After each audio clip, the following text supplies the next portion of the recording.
Blood में vitamin B12 की normal मात्रा कितनी होती है और कब बोलेंगे कि B12 की कमी हो गई है। तो नॉर्मल जब आप ब्लड टेस्ट कराते हो B12 की, आजकल जब आप हेल्थ चेकअप कराते हो तो B12 की जांच कराना बहुत ही कॉमन है और अपने देश में इसकी कमी भी बहुत देखने को मिलती है। एक विटामिन D की और दूसरा विटामिन B12 की। तो जब ब्लड में आप इसकी जाँच करते हो तो एक इसकी नॉर्मल रेंज आती है कि ब्लड में इस रेंज में होना चाहिए। जो ब्लड में नॉर्मल B12 की मात्रा होती है वो 160 टू 970 पिकोग्राम पर ml होती है। 160 से लेके 970 के बीच में होना चाहिए तो ठीक है। मतलब कि अगर इस रेंज में है तो आपके शरीर में विटामिन B12 की कमी नहीं है। वैसे आपको मैं बता दूं कि विटामिन B12 की अधिकता हो जाए इसकी संभावना बहुत कम रहती है, क्योंकि ये वाटर सॉल्युबल विटामिन है। शरीर में अगर ज़्यादा आता है तो शरीर उसको पेशाब के रास्ते निकाल देता है और ये वाटर सॉल्युबल है, लेकिन थोड़ा हिस्सा इसका लीवर के अंदर स्टोर भी होता है। तो अधिकता हो जाए इसकी संभावना बहुत ही कम है। ज़्यादातर बार या तो नॉर्मल रहेगा या तो कम हो जाएगा। इंडिया में देखा गया है कि अगर हेल्थ चेकअप कराया जाए, स्पेशली कमजोरी थकान लग रही है या हीमोग्लोबिन कम है, तो इसकी कमी आ जाती है। तो जो लोग पूछते हैं कि नॉर्मल कितना होना चाहिए, तो कम से कम आपको 160 पिकोग्राम नीचे वाला तो होना ही चाहिए और अगर उसके नीचे आता है तो अपन मानेंगे कि B12 की डिफिशियंसी हो गई है। कुछ केस में ऐसा देखा गया है कि लोगों का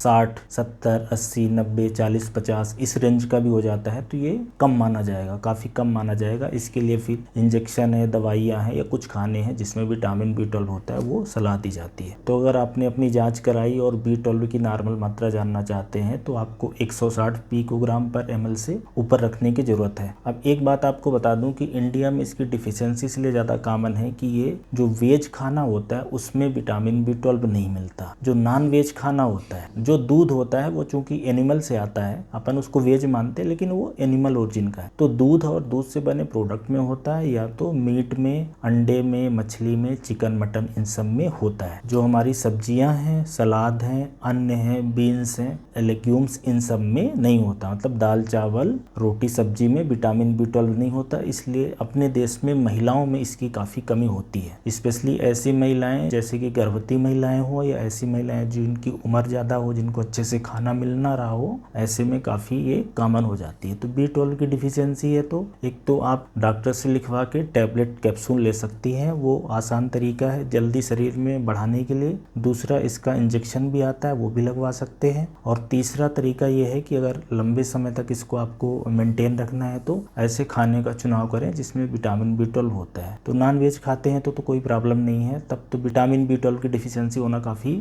रेयर है। लेकिन अगर वेजिटेरियन है तो आप खाने में दूध हो गया, दही हो गया, छाछ हो गया, पनीर हो गया, इस तरह की चीज़ सम्मिलित करेंगे तो विटामिन B12 आपकी शरीर में कम ना होने पाएगा। तो ये विटामिन B12 की नॉर्मल मात्रा हो गई है और कैसे हम इसको बढ़ा सकते हैं उसके बारे में ये जानकारी है। लोग हेल्थ चेकअप करवा के आते हैं और उसमें से ये एक जांच निकलती है जिसके बारे में पूछते रहते हैं कि ये क्यों कम हो गया और इसको कैसे बढ़ाना है। अब B12 की कमी हो जाएगी तो शरीर में खून की कमी हो जाएगी और जो न्यूरल सिस्टम है वो प्रभावित होता है। जो शरीर के अंदर नसें हैं जिसको हम लोग नर्व बोलते हैं, वो दिक्कत आती है। हाथ पैर में झुंझुनी होना, कमजोर होना, मस्तिष्क पे असर पड़ना या रीढ़ की हड्डी में असर पड़ना, ये इसके मेन समस्या आती हैं B12 की कमी के कारण।